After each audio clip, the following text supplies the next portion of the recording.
Hi, Dan. Hi, Bob. How are you? I'm doing okay. How are you? Great. Glad to see you and glad to be doing this again. I really enjoyed the last two we did. So did I. Let me introduce us for those who don't know one of us. Although, who in the world today, who among thinking people today, Dan, could not know both of us? Fair enough. So let's skip that. No, let's not skip that. I'm Robert Wright. This is the Wright Show, available both via video streaming and audio podcast, to which you can subscribe. And many of our viewers and listeners probably know you from the show Sophia, also available on Meaning of Life TV, also available via audio podcast subscription on iTunes or on any podcast app. And I recommend that every thinking person and non-thinking person subscribe to your podcast, Dan. We managed to get several hundred people posting about obscure questions of mathematical Platonism and other highly technical issues. I have to say, it's very gratifying to see just the level to which the audience will rise on some of these. That was impressive because, you keep it pretty accessible, but it is philosophy and it's serious philosophy, and you're often talking to other philosophers. So it is impressive that you get the response you get. Speaks very well of your audience, Bob. Oh, well. It's your audience when they're watching you. So I feel a little self-indulgent about this one. I have to admit, about what we're going to talk about, because we're going to talk about my worldview to a large extent. On the other hand, I got the idea for doing this when I was reading the comments, and I saw you being critical of one aspect of my worldview. So I think I can blame you for this conversation because you triggered it by criticizing me. And I thought you could take it. One thing I have in common with Donald Trump, and this may be the only thing, is I don't take criticism lightly.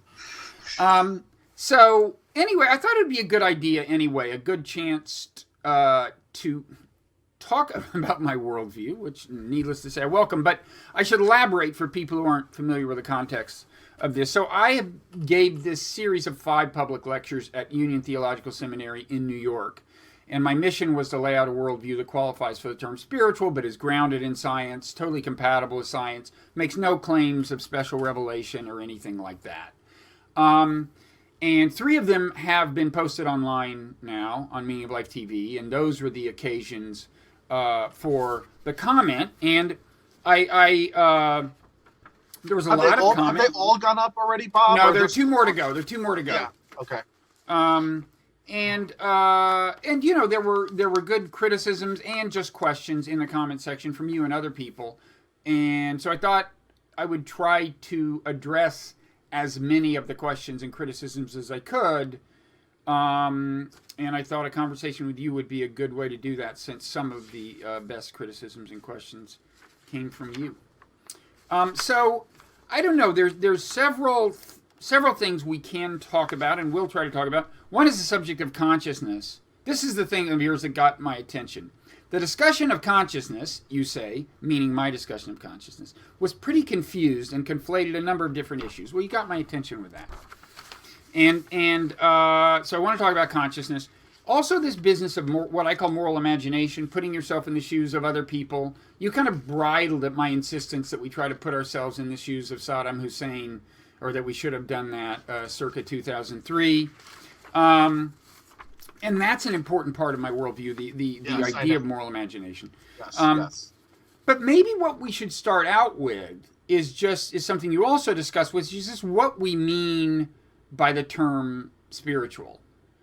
And I think that, first of all, there's no one answer. Few words are defined in more different ways by more different people than the word spiritual, I think. Right, so what matters is clarity with respect to how you intend to use it. In other words, no one is, since there are many uses, and there are many common uses. It's not like there's one basic common use and then a technical use. There are a number of common uses. And so one of the things I wanted to know is in what sense precisely you meant it. And actually, something you just said earlier, you said you wanted a view to advance a view of spirituality that is consistent with science. But then you said something all about naturalism. And of course, science and naturalism are not the same. And so I generally am not sure what you mean by spiritual and how you intend it and stuff. And so that's what I'd like to get at. Well, scientific and naturalism aren't the same, but we generally think of a scientific worldview as being a naturalistic worldview, right? Or would a philosopher like you cut the salami even more finely? I would, in the following sense, right? So the logical positivists were certainly scientifically minded philosophers, but they were not naturalists. A lot of them believed in abstract objects like numbers. A lot of them were Platonists, or some of them were Platonists. Okay, but that's okay. And so by naturalism is typically meant in philosophy, nothing exists except for physical entities and physical properties. And so for things like numbers and other abstract objects, you have to be some sort of nominalist or give some other account. And I just didn't know whether you meant to be that strenuous or whether you want to allow for some notion of supernaturalism that while not, spiritualism that while not overtly supernaturalistic doesn't necessarily have to conform to a very narrow naturalistic perspective, I guess. Right. Okay. So I guess, well, first of all, people should check out your last show. I think it was your last one with Massimo. When you get into this business of Platonism and nominalism and all that, are mathematical truths really in some sense out there, and so on. Right. I guess what I'd say is,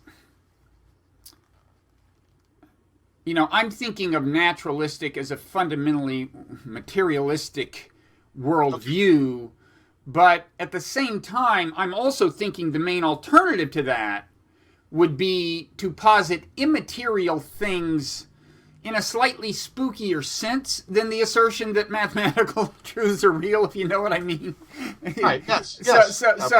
So I guess I'm kind of technically almost agnostic on questions of nominalism and so on, kind of thinking it's largely a question of what, how you define your terms. Whereas if you asserted that there is some immaterial force, and this will eventually get us to consciousness. Like if you saw consciousness as an immaterial force that exerts causal influence on the physical world, I would call that an alternative to naturalism that is a little more what I have in mind as a non-naturalistic worldview, and as a little what I mean by a little spookier.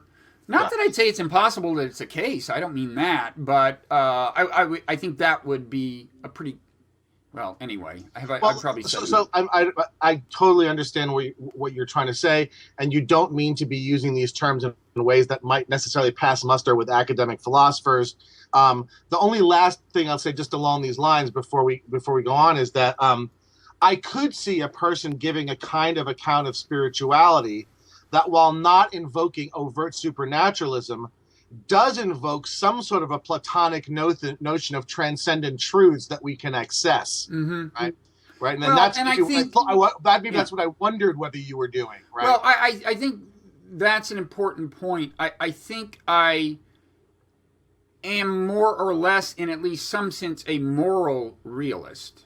So I think there is some sense in which moral truths are kind of out there, and indeed I think an interesting feature of history is that we seem to be driven toward the apprehension of them, which in turn raises the question of the possibility of purpose. Like, is there some overarching purpose of this whole unfolding of life on this planet? So and that brings me to the larger point that I did not mean spiritual in a minimalistic sense. And I think people often assume that these days because the phrase spiritual but not religious has become so common that that people think, well, he wants to get rid of as much baggage associated with religion as possible. And in fact, Diane 1976, as she's known in our forum, suggested, well, maybe by spiritual, it means being very tuned into the wonder and beauty of the world. And I think that is a common meaning. That's a common, especially as invoked by atheists. But I'm actually aiming for a little more than that. I'm playing around with questions of larger purpose.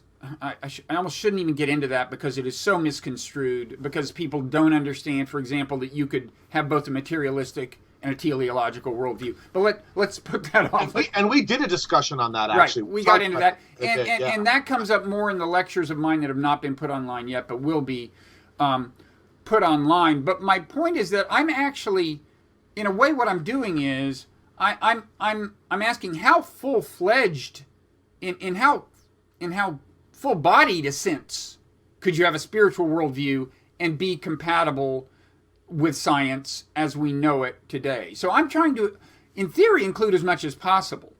And there's one other thing that I would say. So I've already said I'm basically a moral realist. I think there is such thing as moral truth in some meaningful sense of the term, and I think that moves you in the direction of spirituality.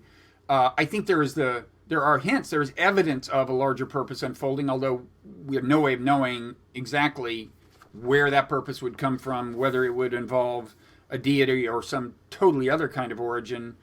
And I want to. There's one more feature that I definitely mean to include to include in my conception of spiritual, and this is hinted at by another commenter. Daiginjo, I guess, Daiginjo.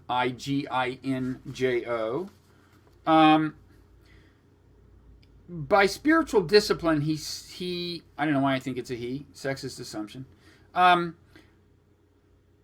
says,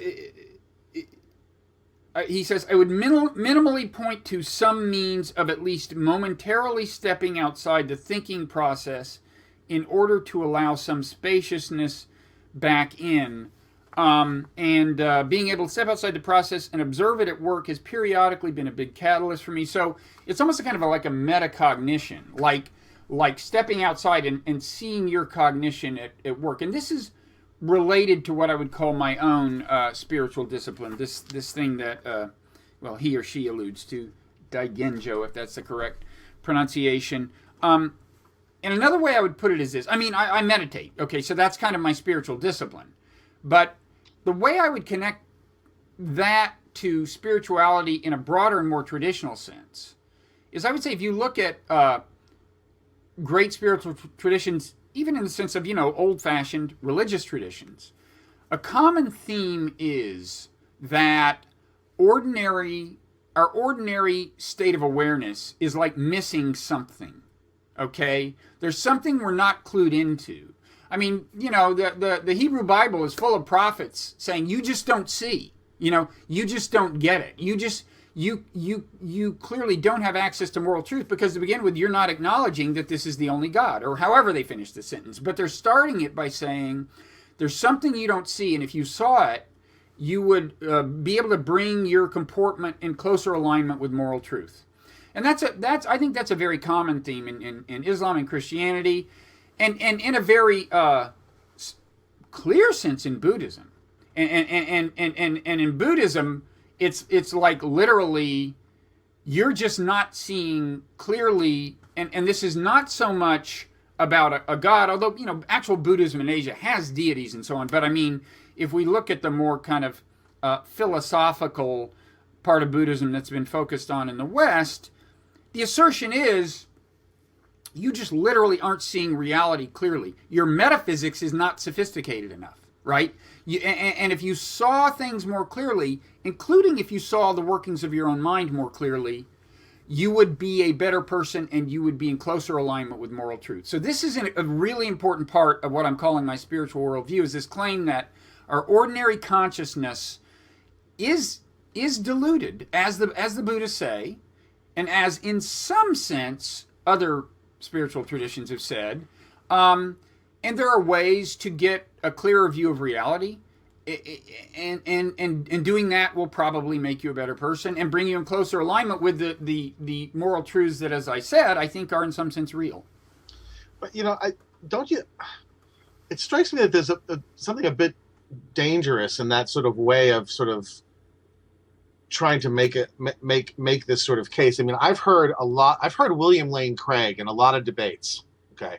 I don't know who William Lane Craig is. William Lane Craig is one of the most prominent Christian apologists out there right now. He's got a PhD in philosophy. He's got a credible PhD in philosophy. That is not from a fundamentalist school.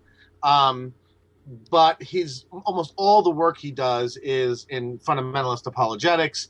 So he debated Hitchens multiple times. He debated all these new atheists. He's debated Krauss and all this stuff. And he's also debated some more hefty philosophers.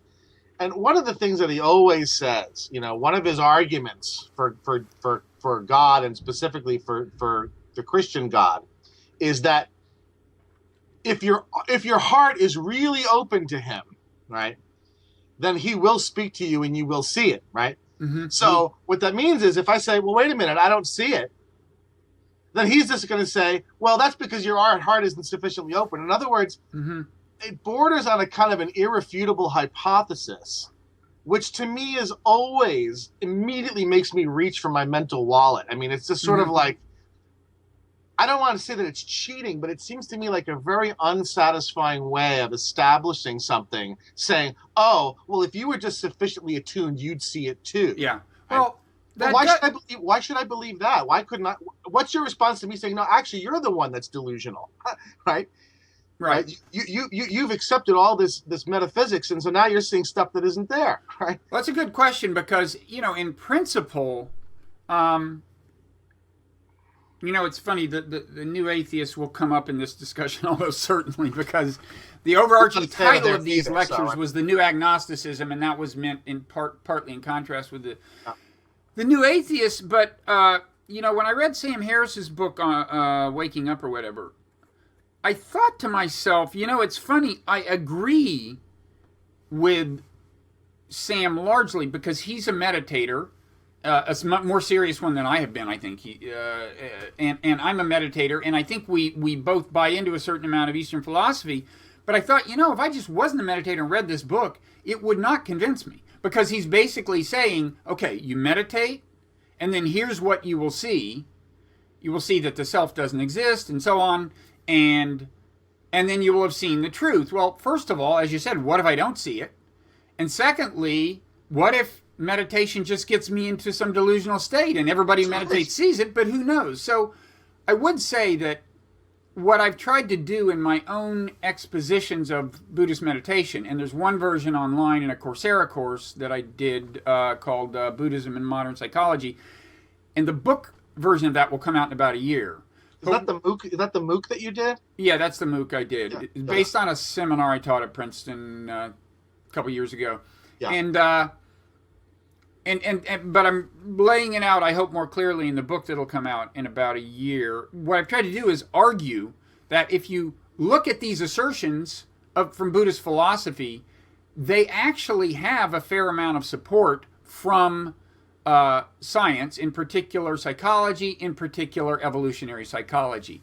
So I'm actually trying to make a scientific argument that would lend at least some support to this view of the world. And by the way, part of the argument has to do with cognitive biases that it seems increasingly clear are built into us. And this will get us to the part of the conversation when you take issue with my emphasis on moral imagination, because moral imagination is meant to kind of override those biases or at least erode them. So anyway, you're making a good point that so you're not just basing it just on if you were open enough you'd see it. You do have an independent case that you try to make. Yeah, I try to argue from science in this book, while I've also tried to do the first person investigation. I meditate, and I've gone to now about 6 meditation retreats of a week or longer, and I've talked to a lot of people who have gone a lot further than I have in meditation. So I have tried to get a sense for what these super serious meditators are experiencing when they say, I have experienced not self, or I have experienced emptiness, or whatever.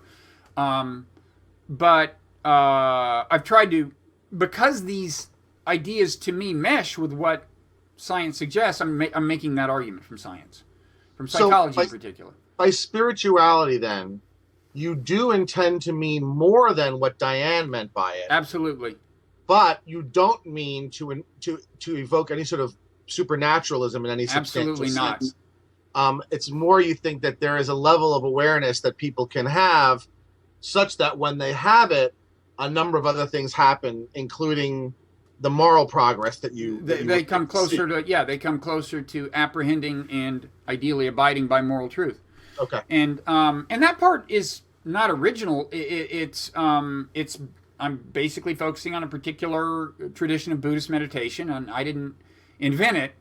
My argument for it is, I hope is in some ways new.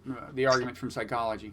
Is part of your reason, your motivation, because you're frustrated by the apparent impotency of moral arguments? Is that part of the reason that you're doing that? You're trying to find a way to maybe make people get people more receptive to the moral arguments? Because you could just make the moral arguments, right? You shouldn't act like this, or you shouldn't invade these countries, or you shouldn't do this to these people. Well, is it that you're frustrated by almost a kind of a stalemate in the moral arguments?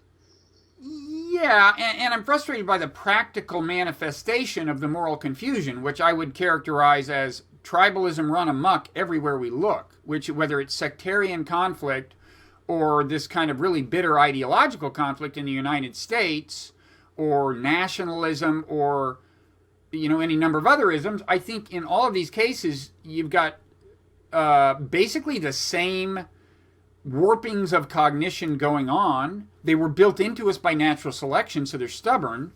But the world would be, I think, much better off if we made progress in overcoming them. So that is, but it isn't just like this is a way to get people to acknowledge the moral argument. It's also in recognition of the fact that acknowledging the moral argument is at best half the battle. Even if you acknowledge that, okay, we have all these cognitive biases that get us to think we're right and the other people are wrong when that's not objectively the case, and that we are aggrieved and we're aggrieved and they're not, and so they deserve their comeuppance and blah, blah, blah, all the things that sustain conflict. Even if you can acknowledge that, okay, these are warpings of cognition built into the mind, it's still really hard to overcome them. And in that sense, well, I mean, that's what I would say. And so I think you need an actual spiritual discipline if you're going to have a very good chance of making a lot of progress in overcoming these impediments that I think are the source of so many of the world's problems. Okay. Yeah, I wonder, though, I just wonder whether you're pushing on the boundaries of nature, in the sense that, and we can use the word nature a lot of different ways, but, a very plausible view you could take is that, look, this sort of tribalism and ethnic identification and even nationalism to a certain degree was revealed to be kind of natural because, it was sort of put into suspended animation during the Cold War because of the bipolar world that we were in. Yeah. And look what happens. The minute you take it away, it goes right back to its in a sense, natural state. And so it sounds to me like you are, to a certain extent, trying to encourage us to transcend our nature. Of course. But then I don't know that the view is entirely naturalistic. Oh, right? I think you're using transcend in a different sense than a philosopher generally means, like transcendent. Yeah, force, no, or certainly like different than a theologian means it. Because yeah. I mean, look, it's like if you see that powdered sugar donut and you really want to eat it, but you go, no, I shouldn't, because I know whatever will happen an hour from now if I do. This'll happen. Right? You have transcended a natural impulse, but I don't think you have to invoke some kind of spooky force. No, I agree with you. And this is just a higher order of that. Now, in principle, it's a much higher order, because according to these people who have meditated a whole lot, you can have really profound metaphysical insights. But that's in principle compatible with naturalism. That's possible that the brain is not designed to have these insights every day, but that through discipline you can get it into a space where it starts seeing things more clearly. Yes. No, I agree that nothing about metaphysics implicitly implies supernaturalism. That's absolutely true. Kant believed in the synthetic a priori, and so this is knowledge that doesn't come from experience, but it's also not knowledge of tautologies. It's substantial knowledge, but it's not knowledge of a supernatural realm. Right. And so I agree. I think that's a mistake when people throw that at you. Well, if you don't mean this, then you have to be a supernaturalist. I agree. Right. Or when they, and maybe this is what you're saying, or when they equate the word metaphysics with spooky stuff. Now, some people do use it that way in New Age circles. By metaphysical, they mean spooky stuff. But there is a legitimate philosophical undertaking called metaphysics. Yeah. And I think I do understand the role you want it to play. I mean, I could pick at all sorts of things you said, but let's keep on track of the topics that we talked about. So okay, so that's, I think spiritualism is pretty clear now. I think. Okay, so it's I'm being pretty ambitious. I'm trying to capture as much of traditional, the traditional meaning of the word spiritual, possibly including higher purpose in some sense that's less crazy and weird than it sounds. But maybe we'll eventually get to that, and certainly my talk on that will come online, and moral realism and so on, and now I'm a moral anti-realist. Yeah, okay. Well, look, it's a tough call. I mean, moral realism. I don't even know if that necessarily impacts your thesis that much. In other words, a particular meta-ethical view is not necessary for you to hold the moral views you hold. Right. No. In other words, you could be a moral anti-realist and still be vehemently opposed to invading Iraq on moral grounds. Right. So I don't know that we even have to have an argument about the meta-ethical level, because I don't think it's necessary. I think that's true. Now, it would be more in keeping with traditional notions of spirituality, maybe, if you were a hardcore moral realist. But I think you're right. One can have strong moral views without thinking that their foundational truths are out there in the sense that mathematical truths are out there. That's right. Or if mathematical truths are out there. So this kind of brings us to consciousness. I mean, we're covering a lot of ground here, folks. Now, let me say a little bit about the argument I was making about consciousness. So, as I said, the title of the overarching title of the talks was The New Agnosticism. The first talk was called The New Agnostics versus the New Atheists. An argument I was making was that, oddly, I started out with, what was agnosticism when created? The term was coined by Thomas Huxley in 1869, and he defined it partly as a profession of intellectual humility. He said you shouldn't say anything you shouldn't say you're sure of anything you're not sure of. If you're not sure there's no God, you shouldn't say there's no God. And so, and he didn't think you could say for sure there's no God, even though he was not a believer. He was a free thinker. And so he said, I'm going to call myself an agnostic. I don't know that there is a God. I don't know that there isn't a God. It was a term of intellectual humility. And an argument I made is that, oddly, since he did that, notwithstanding all the additional scientific knowledge that has piled up, the grounds for intellectual humility when it comes to the big questions are actually stronger than they were when he coined the term agnosticism. And what I meant by that, my point was science has actually uncovered, in the course of piling up all this knowledge, has uncovered mysteries or highlighted and underscored mysteries that were either not appreciated or less clearly appreciated. And even the things that aren't mysteries turn out to be far weirder and far more bizarre than we expect. I mean, we used to have a very tidy picture of a mechanical universe, and that has gradually gotten messier and messier and messier. So, I mean, I think you're absolutely right that the scientific vision that we have today is much less certain and clear than the one we had in Huxley's day, and certainly than the one we had in the Enlightenment. So I mean, I think that that's right. It's not just that we've discovered more mysteries, but even the things that aren't mysteries have turned out to be far weirder. Do you have a particular example in mind? Quantum mechanics. Well, that's kind of what I mean. I mean, that's kind of what I meant by uncovering mysteries. Is like, so wait. An electron is both a particle in the way. Like, what do you mean? Or, to answer a question that actually somebody had about an assertion I made.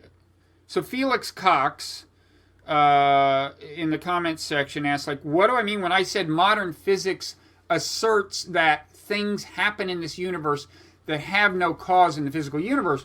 What I meant was, so there are at the at the subatomic level, there are the equivalent of like coin flips. So a subatomic particle will decay, and it'll either go head, so to speak, or tail, so to speak.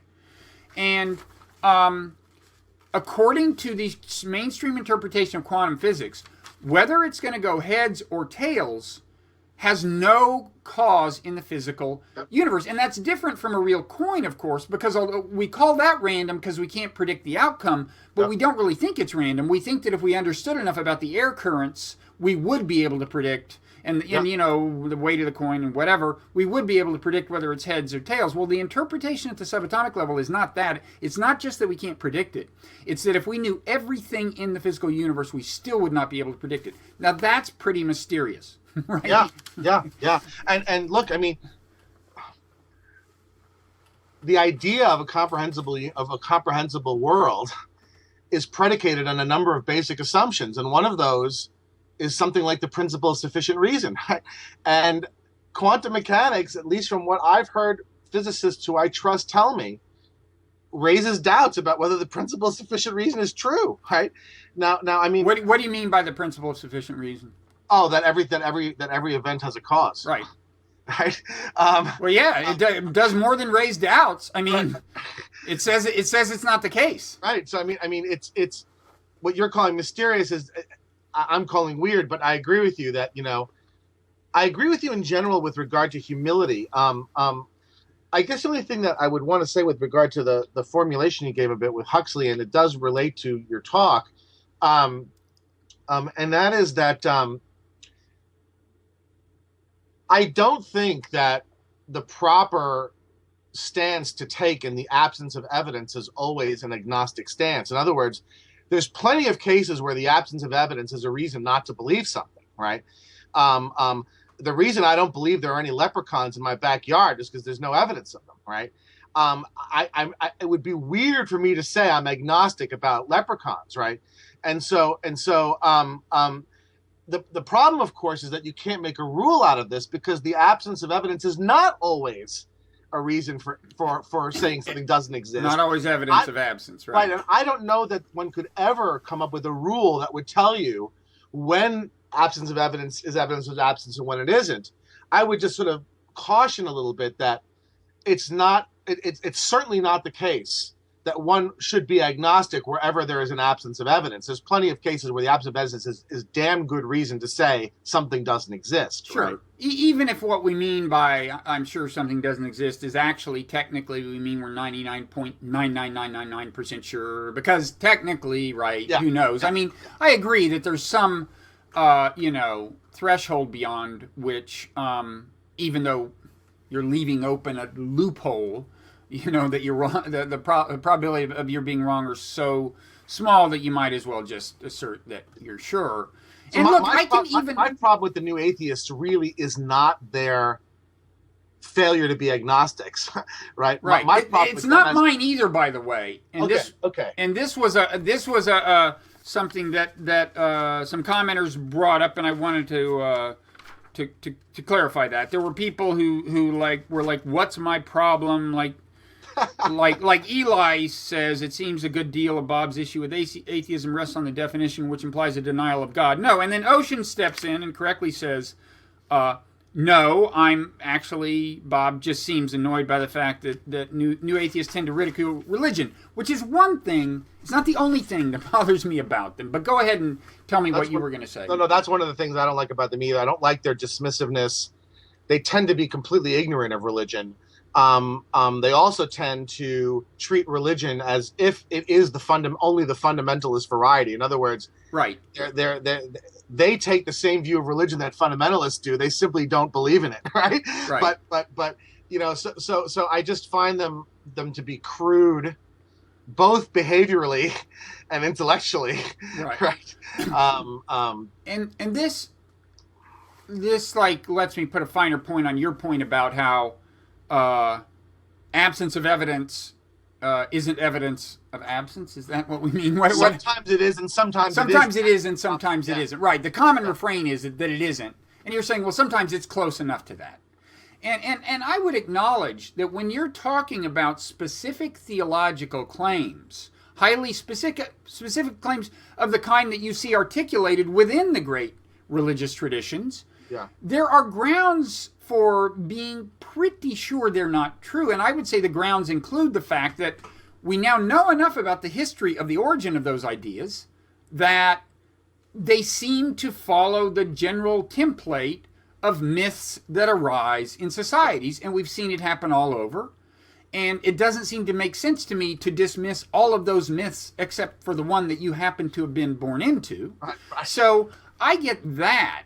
But what I don't, I mean, first of all, I just don't like ridiculing people's beliefs, because it's like if people are being nice, that's enough for me. Okay, so it's like if they're not being nice, you should ridicule their behavior. But if they're, it's like there's enough tension in the world without grabbing people, by the lapels and saying, don't you understand that this thing you believe isn't true, unless the thing is actually itself dangerous, which is, and the new atheists are more inclined to think religion per se is. But let me just, than I am, and that's an area of disagreement, but let me just finish this one point that, okay, so even if you feel fairly confident in dismissing some specific theological claims within some specific traditions, you don't have to throw the baby out with the bathwater. So, for example, although they tend to involve higher purpose, some assertion that there's some larger purpose unfolding on this planet, the fact that the specific theological claims about that purpose are dubious doesn't mean there could not be a purpose. Okay, right. And yet, it really, I think the new atheists just dismiss the prospect of purpose just about as reflexively as they dismiss the specific claims about the nature of the purpose. And I just don't think there are any good intellectual grounds for doing that. Yeah, and look, I mean, I've talked about this with Massimo, and that is, you can't do biology without purpose. Massimo distinguishes between what he calls teleonomy and teleology. And so he's going to want to say, look, there's teleonomic purpose in nature, right? But there isn't teleological purpose in nature. Well, he doesn't know, though. I mean, what he's saying is, there's no reason to believe it, is what he's saying. In other words, he's thinking you can get all the explanatory work you want out of teleonomy, and thus, for Occamesque and other sorts of reasons, there's no reason to go beyond to teleology. Well, okay, but what he's saying, which I think is valid, is I think what he means by teleonomy is, look, organisms can be said to have purposes in the sense that they have goals. They're clearly like goal-directed beings, right? It's like they functions. Yeah, they want to eat, and we know what infused them with that purpose, a process called natural selection. That's so right. He's making the interesting point that something can have a purpose even if the purpose was not imbued by an intelligent designer in the sense that we mean the term, right? A conscious, intelligent designer. It's just this inanimate, more or less process of natural selection that did it. But that does not preclude the possibility, and again, it's a later lecture that will get more into this, that the whole unfolding of life on this planet itself has a purpose that that was imbued conceivably by some process very much like natural selection and not by a god. Who knows? But right. He doesn't know that that's not the case. No, I haven't asked him, but I mean, I don't know that Massimo would deny or even reject the idea that you can have a kind of a levels of teleonomy. In other words, there can be a meta-teleonomy. But I think that he will want to say there is no reason to go further and posit teleology, because everything that we need to explain can be explained merely by appeal to teleonomy. Well, and for Occamesque and other reasons, we don't then go further when we don't. Not everything is explained by that. Here's a question that's not explained by that. Where did the amazingly powerful algorithm known as natural selection come from? Now, maybe there's no answer. I don't know. But it's a question that could have various kinds of answers. Could be that extraterrestrials planted it. It could be a billion things, but it's an interesting question because it's a pretty amazing algorithm. But natural selection isn't really. I mean, it seems to me like you're painting it in a way that I find a little strange. I mean, all the natural selection means is that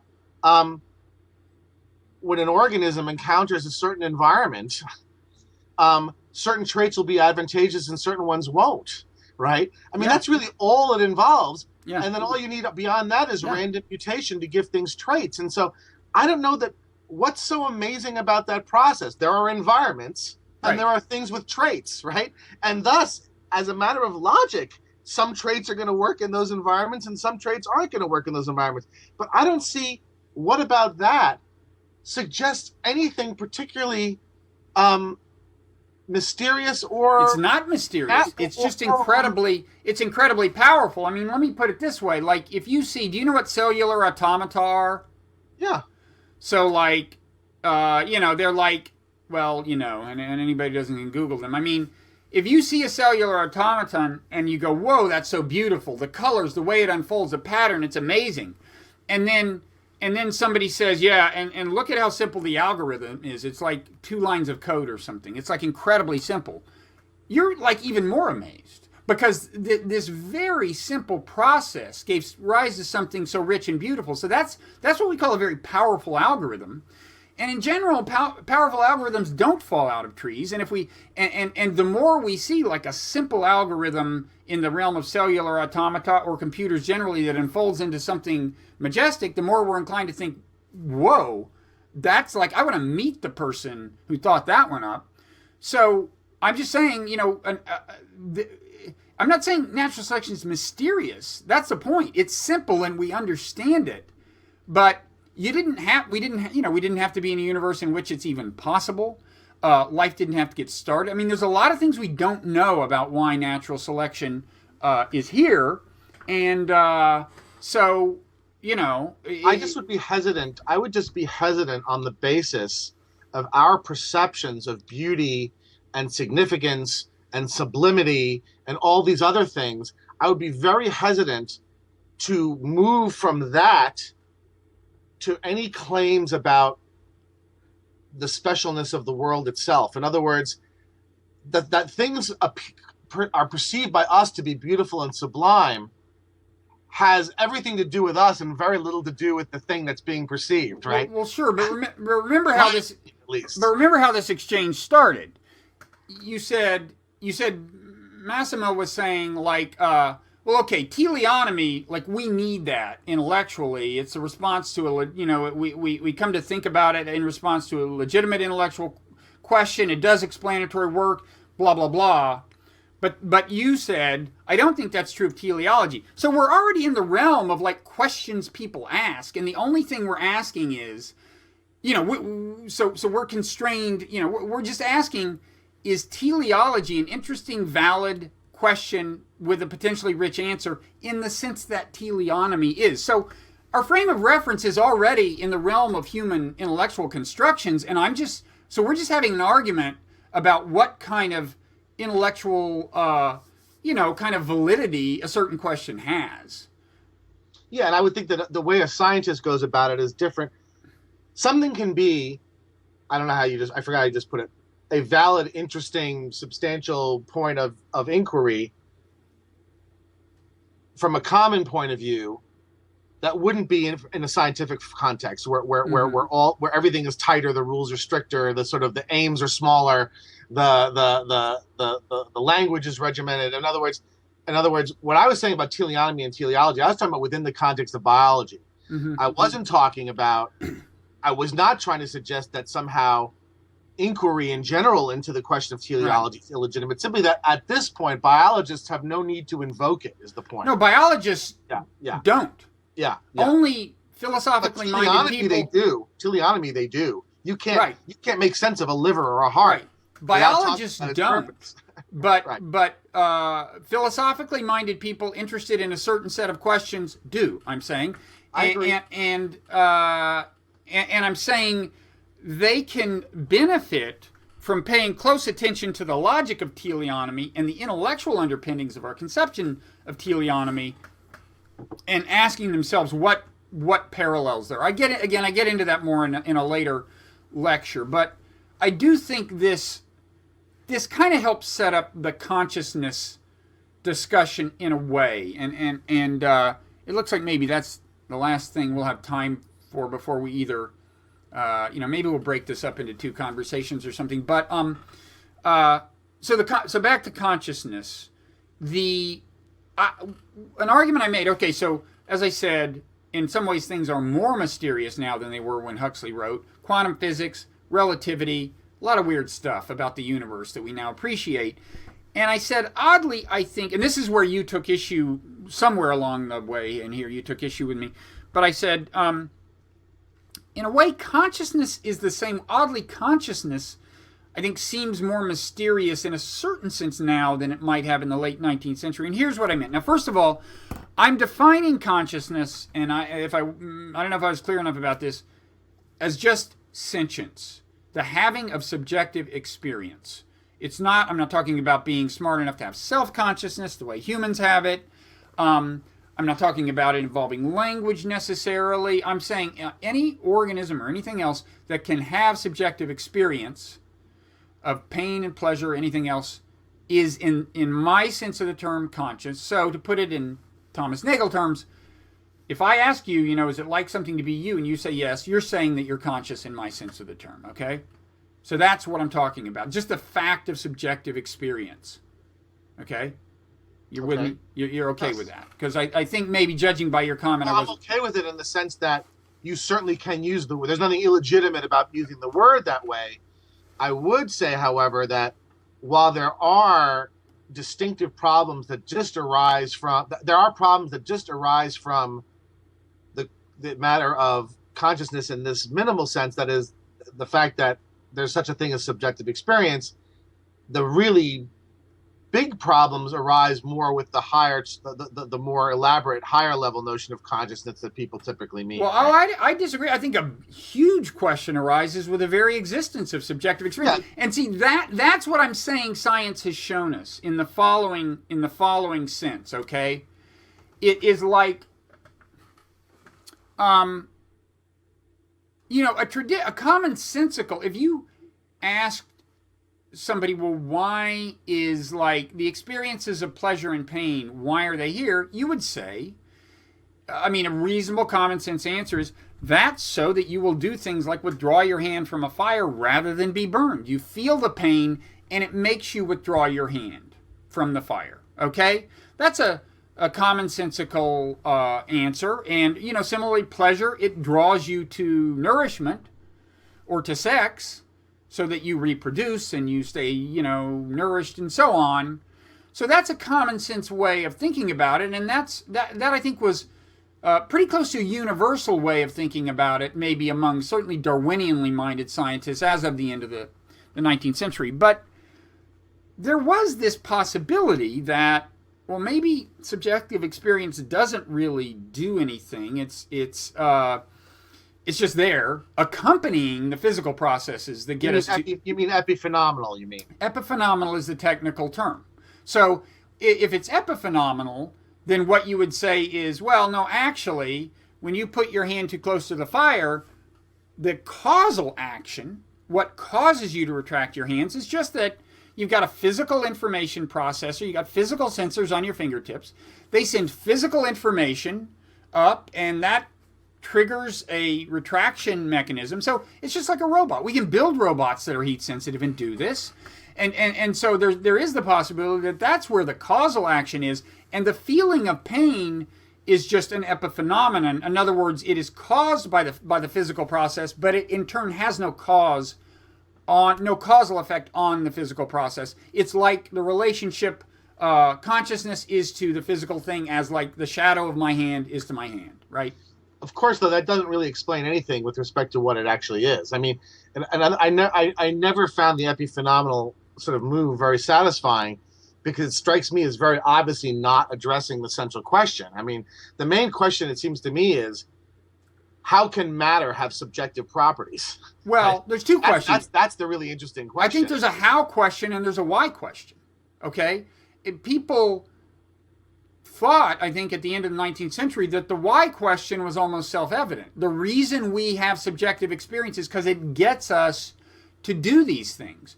But as science has progressed, we have shown that the hypothesis that that all the causal action is at the physical level, it's just these nerves and muscle cells, and it's just robotic, that hypothesis continues to hold up very well. The more and more finely we look at these mechanisms, the more we see that it seems like we can explain all this in strictly physical terms, okay? And it could have been otherwise. It could have been that as science unfolds, they go, wait a second, we just can't figure out, there's nothing in there that would seem to make a hand retract. We look up close with this new high-resolution microscope, and it's like just empty space. There's no information being well, no, that's not what happened. The more and more finely we look at organisms, the more it seems like we can, in principle, explain them in strictly physical terms, all their behavior. And that leads to the following mystery. As far as the why question goes, I mean, you're right, the how question is a good one too. The water into wine question, as they say, how does the material world give rise to consciousness? That's very good. But the why question really starts to seem like a good one in light of this scientific progress. Because wait a second, if you don't need subjective experience to do anything, if you don't need the feelings of pleasure and pain to do anything, then evolution wouldn't seem to explain them. Like, they are superfluous so far as natural selection is concerned. So why are they here? That is a mystery that is clearer, I think, now than it was, 120 years ago.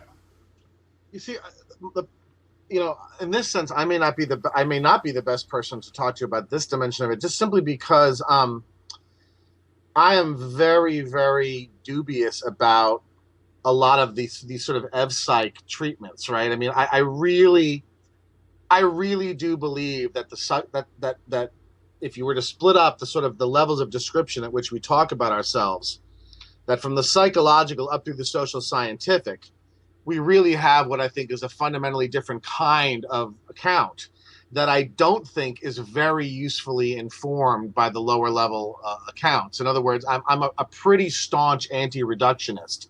And so I just don't think that, if what you're interested in is human motor movement, then I think certainly biology can tell you a lot about that. But if what you're interested in is human action, I don't think biology really can tell you much about that at all.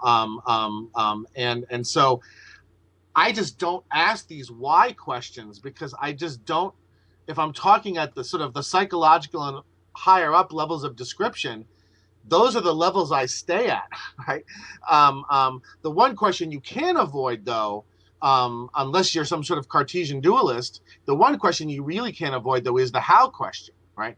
So how on earth, what does it even mean to say that matter has subjective characteristics, right? So that, to me, is the primary problem. But the why do we have subjective experience?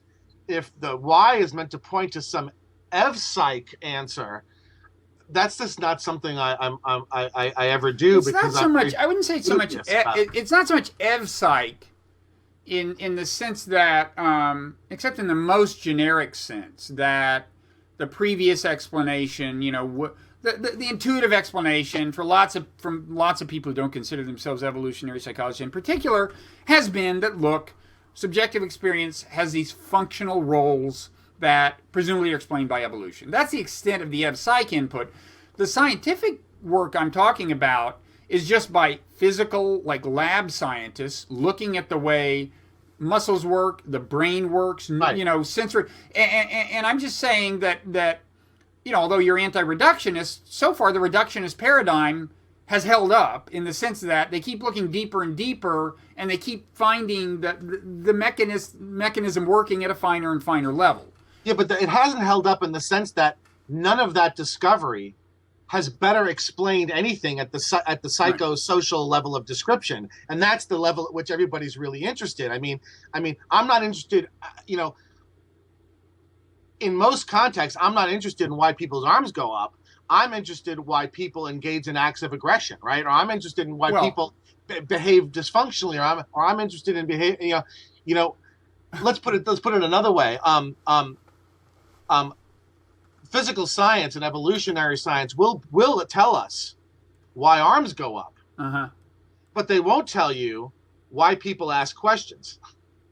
Now, putting my arm up in a lot of contexts is asking a question, right? And what I'm saying is those are the sorts of things that I don't really think that there's any profitable exploration at the lower levels. And I think that a lot of the questions that you're interested in are questions that operate at the social and but there's a couple of kinds of questions. Morality and like all these sorts of other things that you're interested in. Well, sure, but there's different kinds of questions that are at a high level. Now, the ones you're alluding to are like, but why do people why do people ask questions? Why do they kill each other? Why do they do all this stuff we need to find out about? Those are interesting questions. I'm definitely interested in them.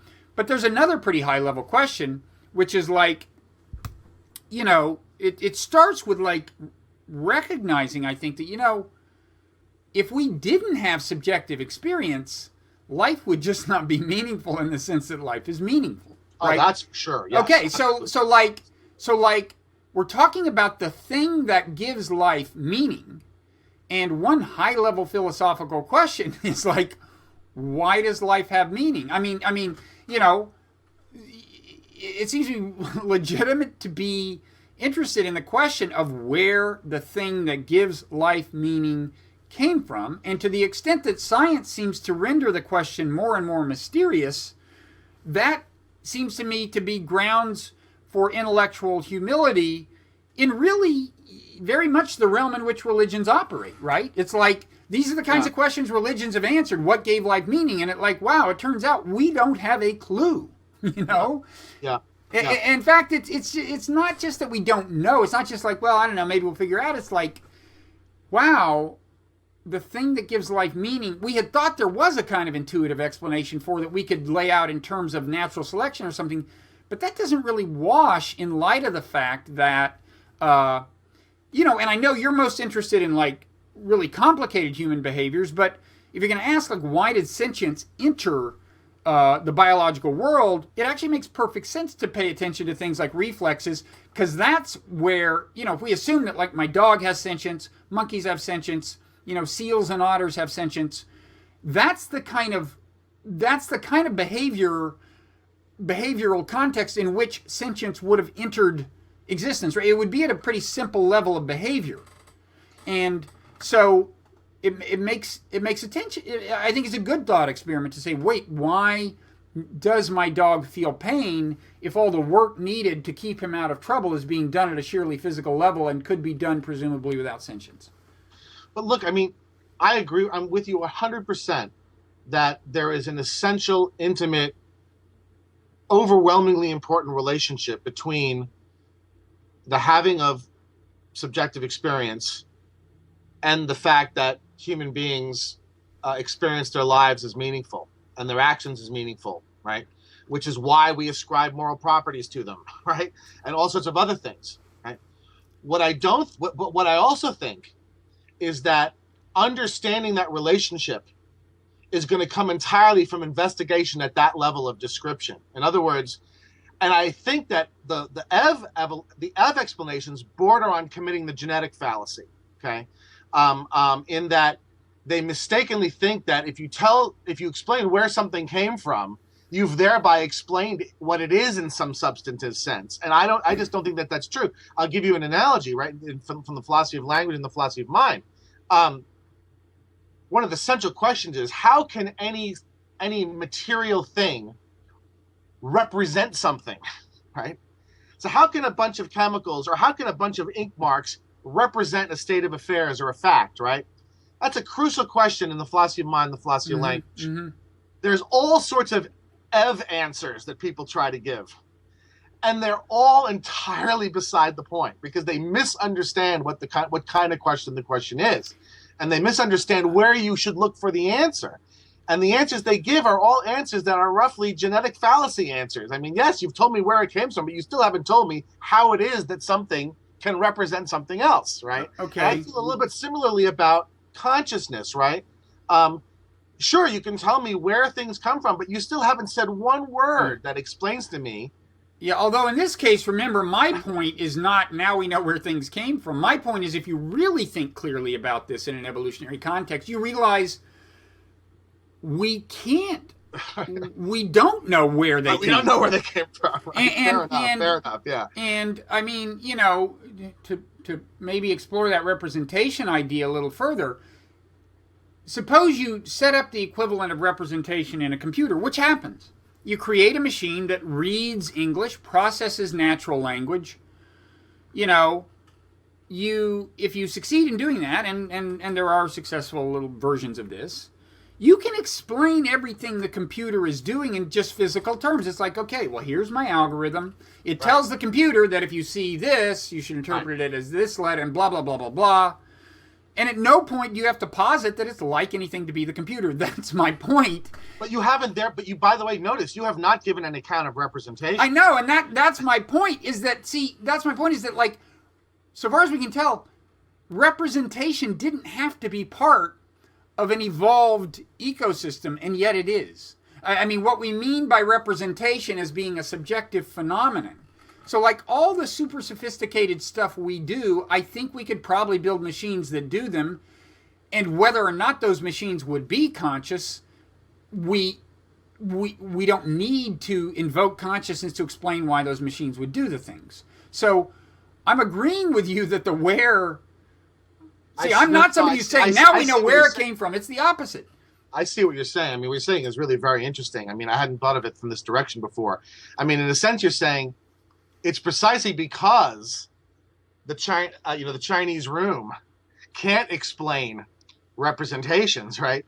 That renders representation really freaking mysterious, right? Because if we accept that the Chinese room can perform like an English speaker, then the question is, well, what the hell is the point of the representations, right? I mean, you know, I see that. I mean, that's an interesting. Right. I mean, this is John Searle's thought experiment, which I haven't actually brushed up on lately. So I'm not calling all of it immediately to mind, but I think I agree with what you're saying. What the Searle experiment is supposed to show is that you cannot give any purely mechanical account of meaning and therefore of representation. And I think that he's correct. But your take on it is really kind of interesting in that you draw a conclusion from that that's sort of typically not drawn, and that is that the fact that we can build machines that we know don't have representations and yet can do a lot of the things that people who do have representations do, it raises us in a question: why have representations? You know, why? Yeah, I mean, I would say we don't know for sure that the machines don't have subjective representations, but we can say confidently that those representations seem not to be causally necessary. Right. The purely syntactic operations that the machine operates on are not sufficient for them. Right. I mean, that's right. That's the problem. Right. And so no, that's an interesting take. I mean, it's a reason to go to the why question that I probably normally wouldn't have pursued. So yeah, no, I agree with that. And can I say, let me just say a couple more things about how consciousness now fits in. First of all, I agree with you that the how question, like, wow, how would this material stuff, like, try to imagine the translation process by which it becomes subjective experience. I mean, if it's epiphenomenal, then it's kind of like a steam engine producing steam, you might say. But in that case, with a steam engine producing steam, we can, like, draw out exactly what happens in the conversion of the boiling water to steam. That's not a hard picture to draw. And when you start imagining drawing the picture by which physical processes in your brain give rise to consciousness, you're just like, whoa, I no idea. And I want to say, I think even that mystery has to some extent been underscored by scientific progress, because I think it was easier 120 years ago to say, if somebody said, well, how, you know, it was easier to just kind of push the question down the road, because you could say, well, we don't know much about the way the brain works, but as we get clearer, it'll become clearer. But now you realize, no, we've got all these brain scans correlating subjective state to brain state, and yet that just highlights how hard it is to. That doesn't tell you what it is for a brain state to have these characteristics. Right. It simply says, well, you know, and the reason when I said in the comments that that it seemed to me that things were conflated, it's because I wasn't entirely clear on what sense of consciousness you were talking about. You were very explicit in this discussion that you simply mean qualitative experience. Right. But that wasn't as clear to me, and there's a number of different ways that the word consciousness is used. I will say, however, that even, whenever I see a problem that's this hard and this mysterious, and no matter what you do, it just seems to persevere, my Wittgenstein immediately starts coming up out of the back of my medulla and says, okay, that's got to be a problem that we're misunderstanding, right? That's got to be a problem. That's a framing problem, not a substance problem, because substance problems typically improve as we work on them. Mm-hmm. And I think that what's distinctive about a lot of philosophical problems, which is why I thought Wittgenstein was so prescient in his treatment of philosophy, was that philosophical problems don't seem to progress when we work at them that way. In the way that scientific ones do, and that's because they're a fundamentally different kind of problem. And so I'm beginning to more and more wonder whether this problem of consciousness and of subjective experience is at least in good part a problem that arises out of the way in which we talk about these subjects. In other words, that there's a heavily linguistic component to these problems, that they're problems of how we frame certain subjects and how we speak about certain things. Much more than they are problems like, what's blood made out of, or what makes your heart beat, or, in other words, they superficially look like problems that have these kinds of answers. But I'm increasingly inclined to think with consciousness that it's not that kind of problem at all. Well, I agree. I agree that it probably doesn't have the kind of answer that a lot of other kinds of questions have, and we may mistakenly conflate its nature with the nature of those questions. And I think maybe we will never understand it, but if when you say, hey, maybe the problem is the way we're framing it linguistically, if you're going to go, Gilbert Ryle on me, as I understand Gilbert Ryle, and wind up saying, look, the problem totally goes away if you think about it clearly enough, I'm going to say I don't agree. No, I don't think it goes away. Certainly the perception there's a problem doesn't go away. But I do think because we think in language, I think that, let's put it this way, even if you sort of concluded that the problem does not have a solution because it's not that kind of problem, that doesn't mean that you're not going to constantly feel like there is one, right? Right. And I certainly wouldn't go as crudely as Ryle does, but I do think that a lot of this particular problem arises because of the way that we talk about ourselves and the way that we think to ourselves about ourselves. I feel a lot of the same way about mind. I think that that's a similar issue where people are treating, mind is just sort of a mental thing, the way brain is a physical thing. And so we got to figure out what that mental thing is. But how can physical things be mental things? And I actually think that's completely wrong. I don't think mind is like that at all. I think mind is a word that really has a diffuse kind of use.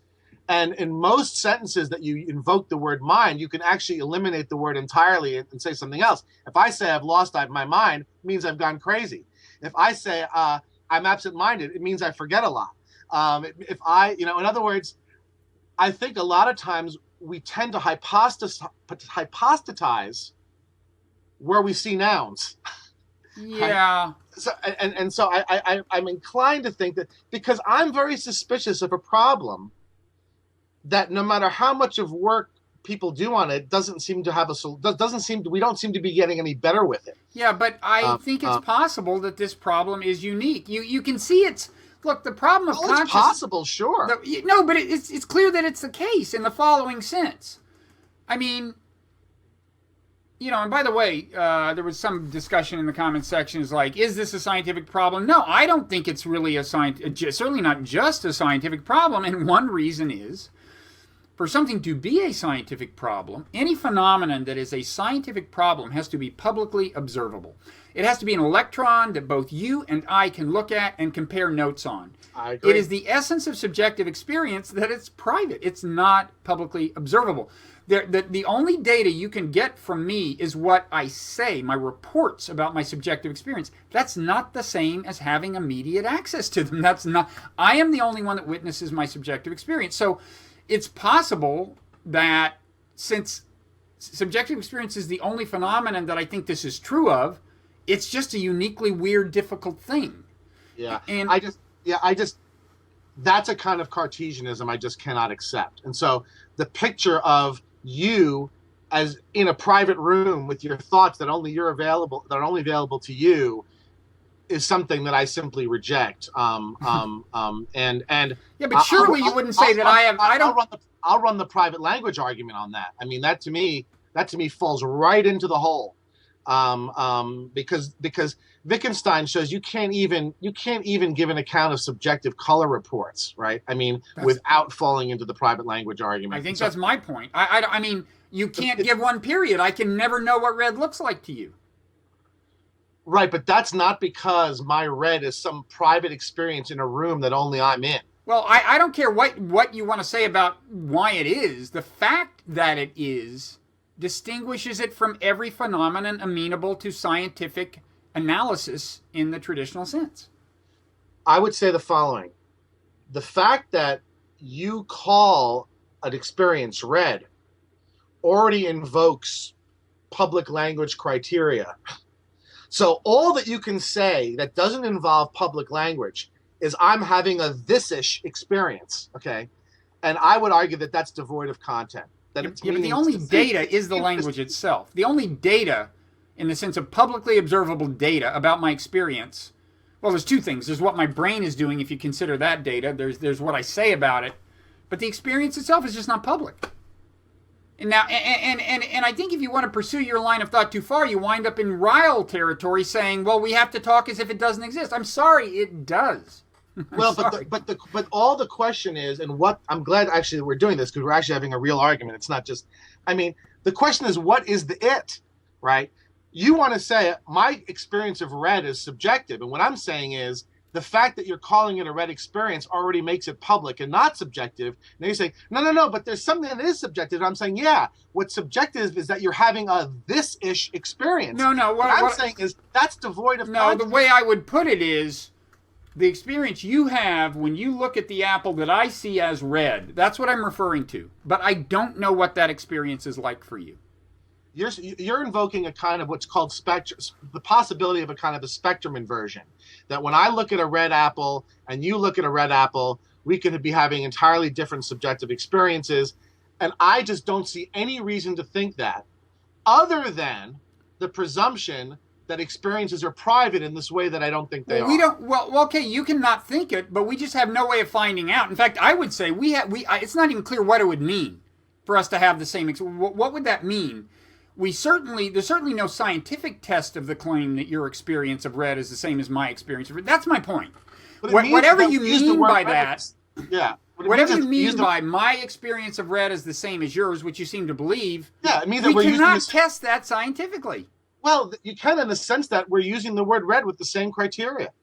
Well, no, but we could be using, it happens all the time that people use the same word and it turns out they're talking about something else, different things. But then they're not understanding what each other's saying. Well, right? Exactly. But you really think we don't understand what we're saying to each other? When I said to you, I saw the most beautiful red streaks in the sky during the sunset, you really think we don't understand what we're saying to each other? I do.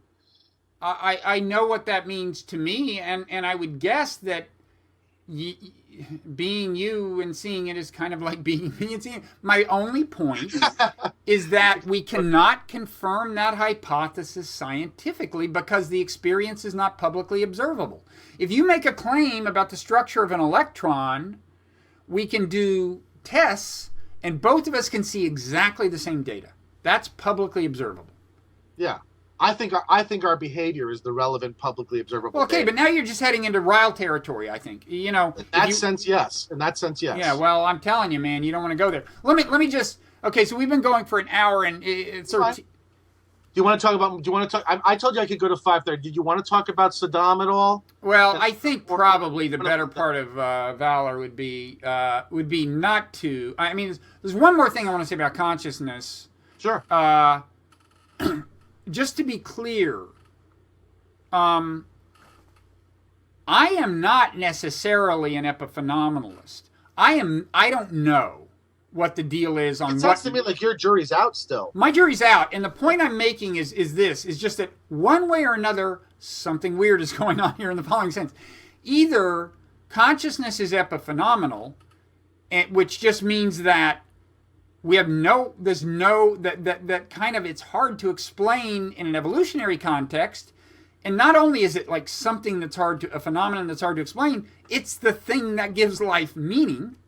And we can't explain it, or if it's a not epiphenomenal view, then the natural candidate is that you're saying that consciousness exerts some influence on the physical world. Well, that's weird in its own way, and I'm just saying that either way, this gets back to my appeal for intellectual humility, and it gets back to my kind of reaction against some of the intellectual hubris you do hear from some of the new atheists who talk as if all philosophical questions can now be answered from a scientific point of view. That's aggravating as hell. It is aggravating, and in this particular case, I'm just saying, look, either consciousness is something that's kind of compatible with a scientific materialist worldview in the sense that it's not some immaterial thing exerting influence on the material world, it's just an epiphenomenon and a shadow, but in that case, science can't tell us why it's here, and it's the thing that gives life meaning. Or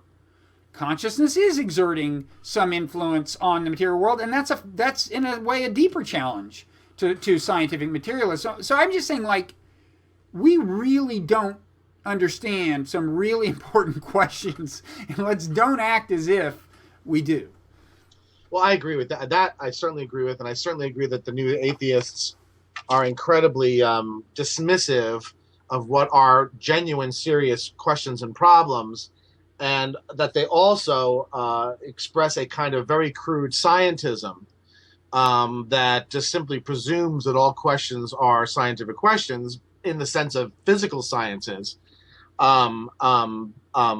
Whether I, however, think that indicates what you're suggesting it indicates, that's where I'm not sure I get on. I stay on the bus. I mean, I'm not suggesting anything very specific. This is just an appeal for intellectual humility. Yeah. Now, I am suggesting that, like, it's a mystery that's in the realm of the mysteries that have traditionally been addressed by religion. Just like, wait a second, where did the thing that gives life meaning come from? We don't have a clue. I'm just saying I might be a little less inclined to ridicule people. I would be less inclined to ridicule people who think they have an answer to that question if I had a good answer to it. Yeah. That's all I'm saying. And I agree that the cluster of issues that surround it, so mind, self, free will, consciousness, morality, I agree with you that these are all the difficult concepts. And I also agree with you that they are the concepts that religion traditionally has tried to address. And so I would agree with you that certainly we shouldn't be dismissive.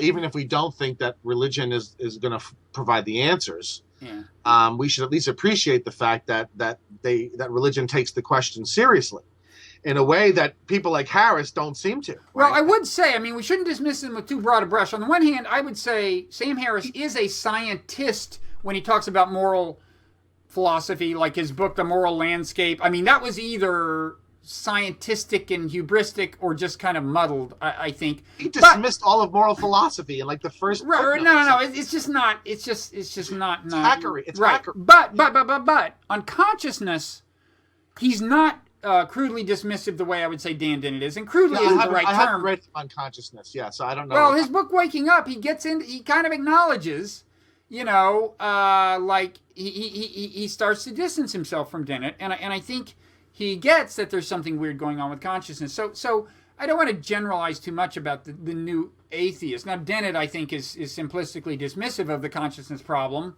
although he spends a lot of words doing it.